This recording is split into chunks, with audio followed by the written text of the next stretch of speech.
ಓಂ ಶ್ರೀ ಗುರುಭ್ಯೋ ನಮಃ. ಫ್ರೆಂಡ್ಸ್, ಎಲ್ಲರಿಗೂ ನಮಸ್ಕಾರ. ಪ್ರೀತಿಯ ಮೇಷರಾಶಿಯ ಆತ್ಮೀಯ ಬಂಧುಗಳೇ, ಮೇಷರಾಶಿಯ ಮೊದಲ ರಾಶಿಯಾಗಿರೋದ್ರಿಂದ ಈ ರಾಶಿಯಲ್ಲಿ ಜನಿಸಿದವರ ಆತ್ಮದಲ್ಲಿ ಅಪಾರ ಶಕ್ತಿ ಮತ್ತು ವಿಶಿಷ್ಟ ಪೂರ್ವಜನ್ಮದ ರಹಸ್ಯಗಳು ಅಡಗಿವೆ. ಜ್ಯೋತಿಷ್ಯ ಶಾಸ್ತ್ರದ ಪ್ರಕಾರ ಮೇಷರಾಶಿಯಲ್ಲಿ ಹುಟ್ಟಿದವರು ಸಾಮಾನ್ಯ ವ್ಯಕ್ತಿಗಳಲ್ಲ. ಇವರು ಯಾವುದೋ ಮಹತ್ವದ ಉದ್ದೇಶಕ್ಕಾಗಿ ಭೂಮಿಗೆ ಬಂದಿರುವ ಆತ್ಮಗಳು. ಮೇಷರಾಶಿಯು ಕಾಲಪುರುಷನ ಶಿರಸ್ಸನ್ನು ಅಂದರೆ ತಲೆಯನ್ನು ಸೂಚಿಸುತ್ತೆ. ಅರ್ಥಾತ್ ಚಿಂತನೆ, ಆರಂಭ, ನಿರ್ಧಾರ ಮತ್ತು ಕ್ರಿಯಾಶೀಲತೆಯ ಮೂಲವೇ ಈ ರಾಶಿ. ಈ ರಾಶಿಯಲ್ಲಿ ಜನಿಸಿದವರ ಪೂರ್ವಜನ್ಮ ರಹಸ್ಯ ಏನು ಅಂತಂದ್ರೆ, ಇವರು ಯಾವಾಗಲೂ ಹೊಸ ಅಧ್ಯಾಯಗಳನ್ನು ಆರಂಭಿಸಲು ಹುಟ್ಟಿದವರು. ಇತರರು ಹಿಂಜರಿಯುವ ಸ್ಥಳದಲ್ಲಿ ಇವರು ಮೊದಲ ಹೆಜ್ಜೆಯನ್ನ ಇಡ್ತಾರೆ. ನಾಯಕತ್ವ ಇವರ ರಕ್ತದಲ್ಲೇ ಹರಿದಿದೆ. ಗೆಲುವಿನ ಹಂಬಲ ಇವರ ಆತ್ಮದ ಸ್ವಭಾವವೇ ಆಗಿದೆ. ಜ್ಯೋತಿಷ್ಯದ ಪ್ರಕಾರ ಮೇಷರಾಶಿಯವರು ತಮ್ಮ ಹಿಂದಿನ ಜನ್ಮದಲ್ಲಿ ಸ್ವಾತಂತ್ರ್ಯವಿಲ್ಲದ ಜೀವನ ನಡೆಸಿರ್ತಾರೆ. ಕೆಲವರು ಇತರರ ಆಜ್ಞೆಗೆ ಒಳಪಟ್ಟಿರಬಹುದು. ಕೆಲವರು ಸಮಾಜದ ಕಟ್ಟುನಿಟ್ಟಾದ ನಿಯಮಗಳಲ್ಲಿ ಸಿಲುಕಿರಬಹುದು. ತಮ್ಮದೇ ಆದ ಗುರುತನ್ನು ವ್ಯಕ್ತಪಡಿಸಲು ಅವಕಾಶವೇ ಸಿಗದ ಪರಿಸ್ಥಿತಿಯಲ್ಲಿ ಬದುಕಿರಬಹುದು. ಅದಕ್ಕಾಗಿಯೇ ಈ ಜನ್ಮದಲ್ಲಿ ಮೇಷರಾಶಿಯವರಿಗೆ ನಾನು ಎಂಬ ಭಾವನೆ ತುಂಬ ಗಟ್ಟಿಯಾಗಿರುತ್ತೆ. ನನ್ನದೇ ದಾರಿ, ನನ್ನದೇ ನಿರ್ಧಾರ ಎಂಬ ಹಠ ಇವರಲ್ಲಿ ಸಹಜವಾಗಿ ಕಾಣಿಸುತ್ತೆ. ಪೂರ್ವ ಜನ್ಮದಲ್ಲಿ ಕಳೆದುಕೊಂಡ ಸ್ವಾತಂತ್ರ್ಯವನ್ನ ಈ ಜನ್ಮದಲ್ಲಿ ಸಂಪೂರ್ಣವಾಗಿ ಪಡೆದುಕೊಳ್ಬೇಕು ಎಂಬ ಆಂತರಿಕ ಒತ್ತಾಯ ಇವರನ್ನು ಸದಾ ಮುಂದಕ್ಕೆ ತಳ್ಳುತ್ತೆ.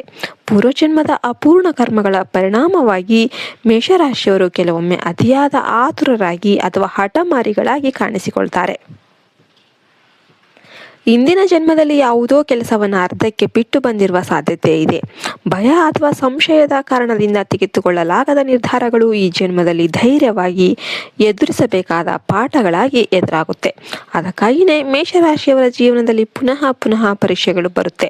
ಈ ಜನ್ಮದಲ್ಲಿ ನೀವು ಭಯವನ್ನ ಜಯಿಸಿ ಧೈರ್ಯದ ಪ್ರತೀಕವಾಗಬೇಕು ಎಂಬುದೇ ನಿಮ್ಮ ಆತ್ಮದ ಗುರಿ.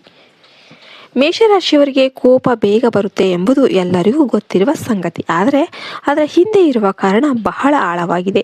ಪೂರ್ವಜನ್ಮದಲ್ಲಿ ನಿಮ್ಮ ಮೇಲೆ ನಡೆದ ಅನ್ಯಾಯಗಳಿಗೆ ಪ್ರತೀಕಾರ ತೀರಿಸಿಕೊಳ್ಳಲಾಗದೆ ಉಳಿದ ನೋವು ಈ ಜನ್ಮದಲ್ಲಿ ಸಣ್ಣ ವಿಷಯಕ್ಕೂ ಆವೇಶವಾಗಿ ಹೊರಬರುತ್ತೆ. ಈ ಕೋಪವೇ ನಿಮ್ಮ ಶಕ್ತಿನೂ ಹೌದು, ದುರ್ಬಲತೆನೂ ಹೌದು. ಈ ಕರ್ಮವನ್ನು ಶಮನಗೊಳಿಸೋದಕ್ಕೆ ತಾಳ್ಮೆ ಅತಿ ಮುಖ್ಯ. ಎಲ್ಲವೂ ತಕ್ಷಣವೇ ಬೇಕು ಎಂಬ ಹಠವನ್ನು ಬಿಟ್ಟಾಗ ಮಾತ್ರ ನಿಮ್ಮ ಜೀವನ ಸುಗಮವಾಗುತ್ತೆ. ನಾನು ಎಂಬ ಅಹಂಕಾರವನ್ನು ಕಡಿಮೆ ಮಾಡಿ ಇತರರನ್ನ ಜೊತೆಗೆ ಕರೆದೊಯ್ಯುವ ಒಂದು ಗುಣ ಬೆಳೆಸಿಕೊಂಡಿದ್ದೆ ಆದರೆ ನಿಮ್ಮ ಪೂರ್ವಜನ್ಮದ ಋಣಗಳು ನಿಧಾನವಾಗಿ ತೀರುತ್ತೆ. ಅಸಹಾಯಕರಿಗೆ ಸಹಾಯ ಮಾಡೋದ್ರಿಂದ ಮೇಷರಾಶಿಯವರಿಗೆ ವಿಶೇಷ ಪುಣ್ಯ ಅನ್ನೋದು ಲಭಿಸುತ್ತೆ. ಮೇಷರಾಶಿಯಾಧಿಪತಿ ಮಂಗಳ ಗ್ರಹ ಆಗಿರೋದ್ರಿಂದ ಇವರು ಸದಾ ಚಟುವಟಿಕೆಯಿಂದ ತುಂಬಿರ್ತಾರೆ. ಯೋಧನ ಗುಣ ಇವರಲ್ಲಿ ಸಹಜವಾಗಿ ಇರುತ್ತೆ. ಅಗ್ನಿ ತತ್ವದ ಕಾರಣದಿಂದ ಇವರು ಬೆಂಕಿಯಂತೆ ಪ್ರಖರರು ಆಗಿರ್ತಾರೆ. ಮನಸ್ಸಿನಲ್ಲಿ ಏನನ್ನೂ ಇಟ್ಟುಕೊಳ್ಳದೆ ಸತ್ಯವಾಗಿ ವರ್ತಿಸುವ ಮುಗ್ಧತೆ ಇವರ ಮತ್ತೊಂದು ರಹಸ್ಯ. ಯಾವುದೇ ಪರಿಸ್ಥಿತಿಯಲ್ಲೂ ಕೂಡ ಎದೆಗುಂದದೆ ಮುಂದೆ ಸಾಗುವ ಧೈರ್ಯ ಇವರಿಗೆ ಜನ್ಮಜಾತವಾಗಿ ದೊರೆತ ವರವಾಗಿರುತ್ತೆ. ಇನ್ನು ಆರಾಧನೆಯ ವಿಷಯದಲ್ಲಿ ಕೂಡ ಮೇಷರಾಶಿಯವರು ಸುಬ್ರಹ್ಮಣ್ಯ ಸ್ವಾಮಿ, ಕಾರ್ತಿಕೇಯ ಅಥವಾ ಹನುಮಂತನನ್ನು ಭಕ್ತಿಯಿಂದ ಆರಾಧನೆ ಮಾಡಿದೆ ಆದರೆ ಜೀವನದ ಅಡೆತಡೆಗಳು ನಿಧಾನವಾಗಿ ನಿವಾರಣೆಯಾಗುತ್ತೆ. ವಿಶೇಷವಾಗಿ ತಮ್ಮ ಆಲೋಚನೆಗಳನ್ನು ಶಾಂತವಾಗಿಟ್ಟುಕೊಳ್ಳೋದು ಮೇಷರಾಶಿಯವರಿಗೆ ಅತ್ಯಂತ ಅಗತ್ಯ. ಯಾಕೆಂದ್ರೆ ಇವರ ಶಕ್ತಿ ಮತ್ತು ದೌರ್ಬಲ್ಯ ಎರಡೂ ಕೂಡ ಅವರ ಚಿಂತನೆಯಲ್ಲೇ ಅಡಗಿದೆ. ಮೇಷರಾಶಿಯ ಅಡಿಯಲ್ಲಿ ಬರುವ ಅಶ್ವಿನಿ, ಭರಣಿ ಮತ್ತು ಕೃತಿಕ ಎಂಬ ಈ 3 ನಕ್ಷತ್ರಗಳು ವ್ಯಕ್ತಿಯ ಜೀವನದ ಹಾದಿಯನ್ನು ಮತ್ತು ಪೂರ್ವಜನ್ಮದ ವಾಸನೆಗಳನ್ನು ನಿರ್ಧರಿಸುತ್ತೆ. ಅಶ್ವಿನಿ ನಕ್ಷತ್ರದ ರಾಶಿ ಚಕ್ರದ ಮೊದಲ ನಕ್ಷತ್ರವಾಗಿದ್ದು ಇದರ ಅಧಿಪತಿ ಕೇತು. ಅಶ್ವಿನಿ ಕುಮಾರರು ದೇವತೆಗಳ ವೈದ್ಯರು. ಆದ್ರಿಂದ ಈ ನಕ್ಷತ್ರದಲ್ಲಿ ಜನಿಸಿದವರು ಇತರರ ನೋವನ್ನು ಕಡಿಮೆ ಮಾಡುವ ಹೀಲಿಂಗ್ ಶಕ್ತಿಯನ್ನ ಹೊತ್ತು ಬಂದಿರ್ತಾರೆ. ಪೂರ್ವಜನ್ಮದಲ್ಲಿ ನೀವು ವೈದ್ಯರಾಗಿ, ದೂತರಾಗಿ ಅಥವಾ ಸಮಾಜಕ್ಕೆ ತ್ವರಿತವಾಗಿ ಸ್ಪಂದಿಸುವ ಕಾರ್ಯದಲ್ಲಿ ತೊಡಗಿರಬಹುದು. ಕೇತು ಪ್ರಭಾವದಿಂದ ಇವರು ಆಧ್ಯಾತ್ಮಿಕವಾಗಿ ಸಾಕಷ್ಟು ಮುನ್ನಡೆ ಸಾಧಿಸಿರುವ ಆತ್ಮಗಳು. ಆದರೆ ಆತುರದ ನಿರ್ಧಾರಗಳಿಂದ ಕೆಲವೊಮ್ಮೆ ತೊಂದರೆಗೆ ಸಿಲುಕಿರ್ತಾರೆ. ಹಿರಿಯರ ಸಲಹೆ ಪಾಲಿಸುವುದು ಇವರಿಗೆ ಬಹಳ ಶ್ರೇಯಸ್ಕರವಾಗಿರುತ್ತೆ. ಇನ್ನು ಭರಣಿ ನಕ್ಷತ್ರ ಸೃಷ್ಟಿ ಮತ್ತು ಪರಿವರ್ತನೆಯ ಸಂಕೇತ. ಇದರ ಅಧಿಪತಿ ಶುಕ್ರ ಮತ್ತು ದೇವತೆ ಯಮಧರ್ಮ. ಈ ನಕ್ಷತ್ರದಲ್ಲಿ ಹುಟ್ಟಿದವರು ಜೀವನದಲ್ಲಿ ಸಾಕಷ್ಟು ಸಂಘರ್ಷಗಳನ್ನು ಎದುರಿಸುತ್ತಾರೆ. ಆದರೆ ಸೋಲನ್ನು ಒಪ್ಪದೆ ಮತ್ತೆ ಎದ್ದು ನಿಲ್ಲುವ ಶಕ್ತಿ ಇವರಲ್ಲಿ ಇರುತ್ತೆ. ಪೂರ್ವಜನ್ಮದಲ್ಲಿ ಅಧಿಕಾರ, ಯೋಗ, ಭೋಗ ಅಥವಾ ದೊಡ್ಡ ಜವಾಬ್ದಾರಿಗಳನ್ನು ಅನುಭವಿಸಿರುವ ಆತ್ಮಗಳು ಇವರು.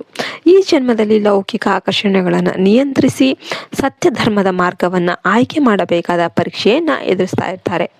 ಶಿಸ್ತು ಮತ್ತು ಸಂಯಮವೇ ಇವರ ಯಶಸ್ಸಿನ ಗುಟ್ಟಾಗಿರುತ್ತೆ. ಇನ್ನು ಕೃತಿಕ ನಕ್ಷತ್ರದವರು ಶುದ್ಧೀಕರಣದ ಅಗ್ನಿಯಂತೆ ಕಾರ್ಯವನ್ನು ನಿರ್ವಹಿಸ್ತಾ ಇರ್ತಾರೆ. ಸೂರ್ಯ ಇದರ ಅಧಿಪತಿ ಮತ್ತು ಅಗ್ನಿ ದೇವತೆ. ಕೃತಿಕೆಯಲ್ಲಿ ಜನಿಸಿದವರಿಗೆ ಕೆಟ್ಟದನ್ನು ಕತ್ತರಿಸಿ ಹಾಕುವ ಒಂದು ತೀಕ್ಷ್ಣ ಬುದ್ಧಿಯನ್ನ ಇವರಿಗೆ ಇರುತ್ತೆ. ಹೊರಗೆ ಕಠಿಣವಾಗಿ ಕಾಣಿಸಿದ್ರು ಕೂಡ ಒಳಗಿನಿಂದ ಮೃದುವಾದ ಹೃದಯ ಹೊಂದಿದವರು ಇವರು. ಪೂರ್ವಜನ್ಮದಲ್ಲಿ ಯೋಧರಾಗಿ ಅಥವಾ ಸತ್ಯಕ್ಕಾಗಿ ಹೋರಾಡಿದ ರಕ್ಷಕರಾಗಿ ಬದುಕಿರಬಹುದು. ಸೂರ್ಯ ಪ್ರಭಾವದಿಂದ ಅಹಂಕಾರದ ಲೇಪ ಇರಬಹುದು.